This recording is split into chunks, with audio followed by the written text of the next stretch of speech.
Morning, কেমন আছো তোমরা সবাই? আশা করি খুব ভালো আছো। আমিও খুব ভালো আছি। এই ভিডিওটা 8ই আগস্ট শুক্রবারের ভিডিও। তো সেই দিন আমি আমার বাপের বাড়ি আসবো, মানে আমার বাড়ি চলে আসবো। তো তাই জন্য আমি সকাল সকাল ঘুম থেকে উঠে বিছানাটা গুছিয়ে নিচ্ছি ভালো করে, কারণ আমি এবারে অনেক দিনের জন্যই আসছি। তো যাই হোক, ভালো করে বিছানাটা গুছিয়ে নিলাম। আমার বর আমাকে দিয়ে যাবে আর ও ওখান থেকে কাজে চলে যাবে।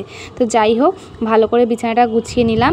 আর মনে একটু আনন্দ হচ্ছে, কারণ বাড়ি আসবো 40 দিন পর, আর খুব আনন্দ হচ্ছে। তো যাই হোক, বিছানাটা ভালো করে গুছিয়ে নিচ্ছি, তারপর রান্না করতে হবে। আমরা বেরিয়েছিলাম 2:30-টের সময়, মানে বাড়ি থেকে 2টোর সময়, 2:15 নাগাদ বেরিয়েছি। তো 2:30-টের সময় মানে অনেকক্ষণ দাঁড়ানোর পর 2:30-টের সময় বাস এসছে। বাস করে বাগনানে গেছি, বাগনান থেকে ধর্মতলার বাসে উঠেছি। তো যাই হোক, বিছানাটা ভালো করে গুছিয়ে নিচ্ছি, তারপর নিচে যাব রান্না করতে। আর আজকে অনেক কিছুই রান্না হবে, যেহেতু আমরা চলে আসব তাই অনেক কিছুই বাজার করা হয়েছিল। কাতলা মাছ, চিংড়ি মাছ, তারপর কাঁকড়া, তিনটেই আমার ভীষণ প্রিয়। আর ওই পোনা মাছ, রুই মাছ, মৃগেল তো আমি খাই না। এগুলোর মধ্যে আমার কাতলা মাছটাই বেশি ভালো লাগে, আর ওই মাছটা আমার ভীষণই ভালো লাগে, তাই ওই মাছই আনা হয়েছিল। আর বর যেহেতু বাজারে গেছে, আর কাতলা মাছ ভালো দেখলেই আমার জন্য নিয়ে আসে, তাই ওই বাজারে গেছে, ওই এনেছে। আর ও না কাতলা মাছ যখন দেখবে যে ভালো, আর আমি খেতে ভালোবাসি বলে ও আনে। আর এইবারে 40 দিনের মধ্যে রুই মাছ আমার বাড়িতে খুব কম হয়েছে, বেশিরভাগই কাতলা মাছই এনেছে, আর আমি ভীষণ ভালোবাসি খেতে। তো যাই হোক, তো এখানে ভালো করে বিছানাটা আমার গোছানো হয়ে গেল। এবার ছাদে যাব। আর যেহেতু কল হয়েছে, তো তাই আমি এখন কল ওপরে, মানে ছাদেই সব কিছু জামা কাপড় ধোয়া, তারপর ব্রাশ করা ওখানেই করে নিই। তো আর নিচের কলে যাই না। তো আমি এবার ছাদে যাব, ছাদে গিয়ে গাছে জল দেব, তারপর তো বাড়ি চলে আসবো। তো তাই গাছে জল দিয়ে দিচ্ছি একটু। ছাদটাও মানে আমার শ্বশুরবাড়ির জায়গার মধ্যে সবচেয়ে ভালো লাগে ছাদ। ওই ছাদে আমার ভীষণ ভালো লাগে, ওখানেই আমি ভিডিও করি, ওখানেই বেশি টাইম কাটাই, ওখানেই গল্প করি। তো যাই হোক, ওই জায়গাটাই আমার বেশি ভালো লাগে, তাই জন্য ছাদে একটু যাব, একটু টাইম কাটাবো নিজের মতো করে। তো দেখো, আমার বিছানা গোছানো হয়ে গেছে। এবার ছাদে চলে গিয়েছি, এবার একটু ব্রাশ করে নেবো আর গাছে জল দেব। তো এই যে আমাদের কলপার হয়েছে, এইখানে দেখাচ্ছিলাম কদিন আগে, এই ওপরে এখানে কলপার হয়েছে। তো এখন একটু নিজের মতো টাইম কাটাবো, কেউ নেই ছাদে, আমি একাই আছি। আমার ভালো লাগে, আমার ছাদে এই জায়গাগুলোই ভালো লাগে। শ্বশুরবাড়িতে আমার নিজের রুম, আর ছাদের এই জায়গাগুলোই ভালো লাগে।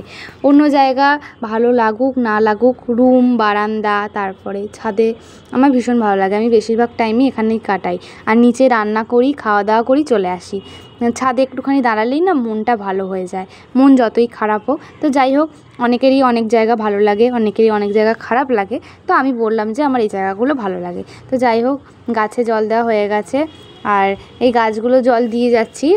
কারণ যেহেতু আমি 1 মাসের জন্য আসছি, অবশ্যই জলটা 1 মাসের জন্য থাকবে না, আমার শাশুড়ি আছে, জল দিয়ে দেবে, আমি আবার গিয়ে জল দেবো। তো গাছগুলো তো এতদিন আমিই জল দিতাম সময় মতো।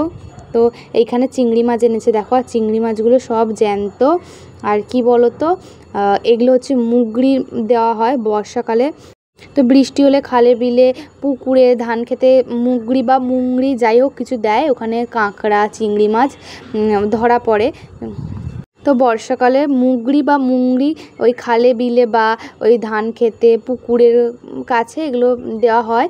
তো এই জন্য চিংড়ি মাছ ধরা পড়েছে। এখানে 150 চিংড়ি মাছ আছে, আর এখানে আমার বর মুড়ি মাখিয়ে দিয়েছে। বলছিলাম তো, ট্রেনে যেমন মুড়ি মাখা হয়, চানা মুড়ি, তো ওরম মাখিয়ে দিয়েছে, শুধু পেঁয়াজিটা অ্যাড করেছে, দারুণ খেতে হয়েছিল। আর এখানে রান্না করছি এই যে চিংড়ি মাছ কাঁকড়া দিয়ে ঝাল করব কষা কষা করে। আর এই যে কাতলা মাছ, ডাঁটা, সজনের ডাঁটা, আলু আর বড়ি দিয়ে ঝোল করব। আমার ভীষণ ভালো লাগে, হালকা পাতলা করে করেছি, যেহেতু আমরা এত দূর আসবো তাই জন্য। আর এই যে ভালো করে মশলাটা কষিয়ে নিচ্ছি। আজকে একটু নতুনত্ব স্টাইলে করেছি, মানে দুটো মশলাই একসাথে কষিয়ে ভাগ করে নিয়েছি। তো কাঁকড়ার মশলাও কষিয়ে নিয়েছি, আর মাছের ঝোলের মশলা একসাথেই কষিয়ে নিয়েছি, যেহেতু দুটোর মশলাই প্রায় এক পড়বে তাই জন্য।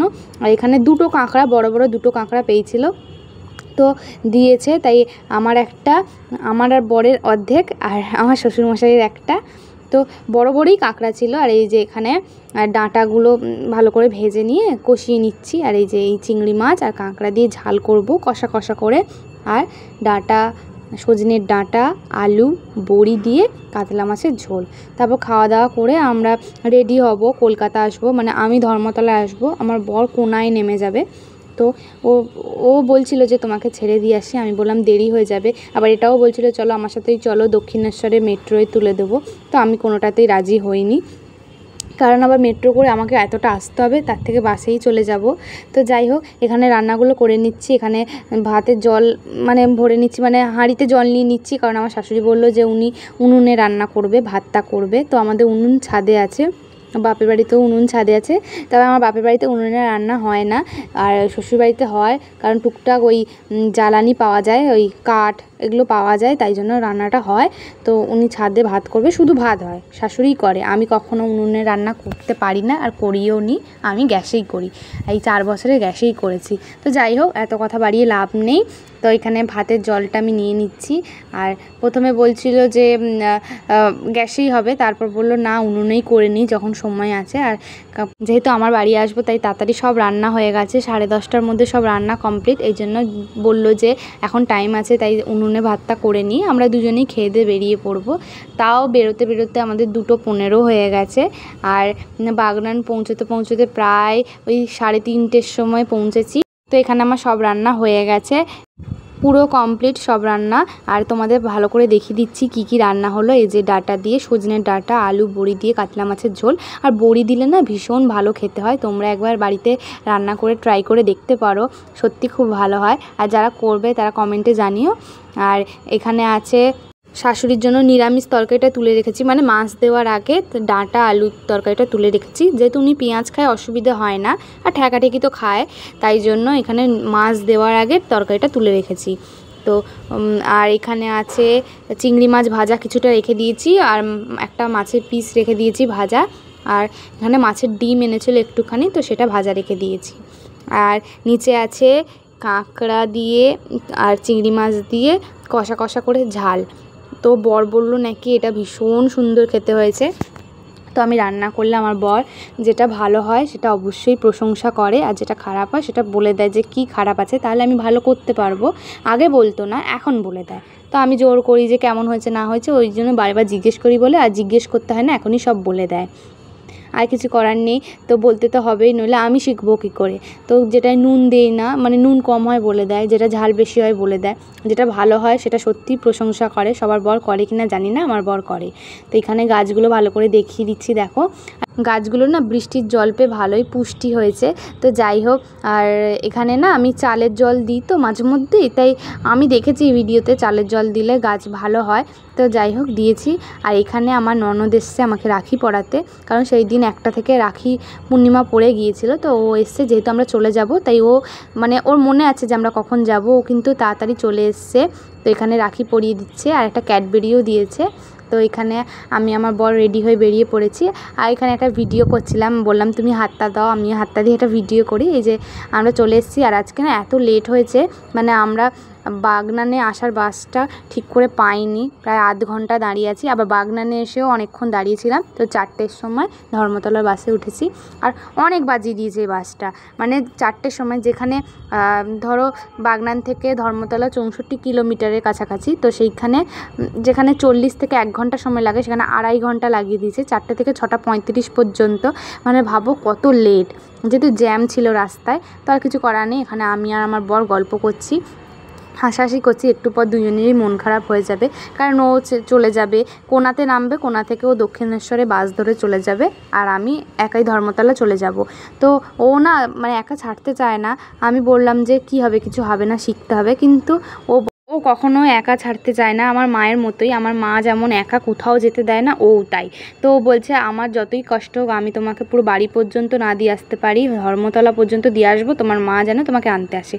আর ও যেহেতু আবার মানে দক্ষিণেশ্বর যাবে, কাজে চলে যাবে, তো ওই জন্য বলছে যে মা যাতে আনতে আসে, আমি এতটা দিয়ে আসবো। আর ও কিছুতেই নামবে না, মানে কোনাতে ও বলছিল যে আমি তোমাকে দিয়ে আসলেই ভালো হতো। তো যাই হোক, নইলে বলছিল চলো দক্ষিণেশ্বর থেকে মেট্রোই তুলে দেবো, তোমার মা দাঁড়াবে, ওখানে নেমে যাবে। তাই ও মানে একা ছাড়তে চায় না, আমার মায়ের মতোই। আমার মাও বাবাও মানে কোথাও মানে ছোটোবেলা দিয়ে একা ছাড়েনি। আমি রাস্তাঘাটে একা কখনোই বেরোই না ঠিক মতো, তো সাথে কেউ থাকে, হয় দিদি, নয় মা, বাবা, বর, নাহলে শ্বশুর থাকে। তো এখন আমি একাই আছি। ও নেমে পড়েছে কোনাতে, খুব মনটা খারাপ, প্রচুর পরিমাণে মন খারাপ, যেহেতু ও 31 দিন ছিল। তো তো ভীষণ মন খারাপ। তো যাই হোক, এইখানে প্রায় সন্ধে হয়ে গেছে, কারণ 6টা বেজে গেছে, এখন 6:35-এ বাস নামিয়ে দিয়েছে। এবার আমি হেঁটে হেঁটে যাচ্ছি আমার মায়ের কাছে। আমার মা ধর্মতলায় বসেছিল, তো মা আমি এই যে মেট্রোতে উঠে পড়েছি। তো মেট্রোতেই যাব ধর্মতলা থেকে, আর অন্য সময় টালিগঞ্জে নামি, এখন কুদঘাট নামবো, কুদঘাট থেকে রিক্সা করে চলে আসবো। আর প্রচুর পরিমাণে লেট হয়ে গেছে, বাড়ি আসতে আসতে প্রায় 8টা বেজে গেছে। 6:35-এ নামলে কি হবে, বাস তা দাঁড়িয়েছিলাম, তারপরে মেট্রোর জন্য ওয়েট করছিলাম, তো অনেক কিছু মানে ঝামেলা আছে। তো যাই হোক, আর তারপর রিক্সা অত ভিড় হয়নি, কারণ রিক্সার লাইন অল্পই ছিল। তো এখানে মেট্রোর ভেতরে তো চলে এসেছি বাড়ি। আর খুব মজা হচ্ছে, কারণ আমার দিদির ছেলেকে দেখতে পাবো 40 দিন পর। খুব খুব মজা হচ্ছে। এদিকে মনও খারাপ, বর চলে গেছে, একটু মনটা খারাপ। আর এদিকে আরেক দিক দিয়ে মনটা একটু ভালো যে আমার দিদির ছেলেকে দেখতে পাবো। তো মনে হাসি কান্না সব মিলিয়ে তো থাকতে হয়। তো যাই হোক, এখান থেকে এক্সেলেটারে করে নিচে নামছি, তারপর কুদঘাট থেকে রিক্সা ধরে বাড়ি চলে যাব একটুখানি। তো যাই হোক, আর কি করবো বলো, এতদিন ছিলাম তো একটু মনটা খারাপ। তো যাই হোক, অবশেষে বাড়ি পৌঁছলাম। আর এতক্ষণ তো মানে ভালো লাগে না, কারণ বাসটা প্রচুর পরিমাণে লেট করেছে, প্রত্যেকটা স্টপেজে দাঁড়িয়েছে, আর জ্যামও ছিল প্রচুর পরিমাণে। যেখানে বললাম তো, যেখানে 1 ঘন্টা লাগে সেখানে 2.5 ঘন্টা লাগিয়েছে। তো বাড়ি পৌঁছে আমার দিদির ছেলের রিয়াকশানটা তোমাদের দেখাবো, মানে ও 40 দিন পর আমাকে দেখে ওর মনোভাবটা কেমন দেখাবো। তো প্রচণ্ড পরিমাণে অবাক হয়েছিল যে মিমি তো এতদিন ভিডিও কলে কথা বলতো, মিমি সামনাসামনি চলে এলো কী করে, যেহেতু ওর এখনও 2 বছর বয়স হয়নি, তো বোঝার ক্ষমতা হয়নি, তো ছোট, তাই জন্য ও যখন আমি চলে যাই শ্বশুরবাড়িতে ও কান্না করে, আবার এলে ভীষণ খুশি হয়। তবে এইবারে খুশির থেকে অবাকটা বেশি হয়েছে।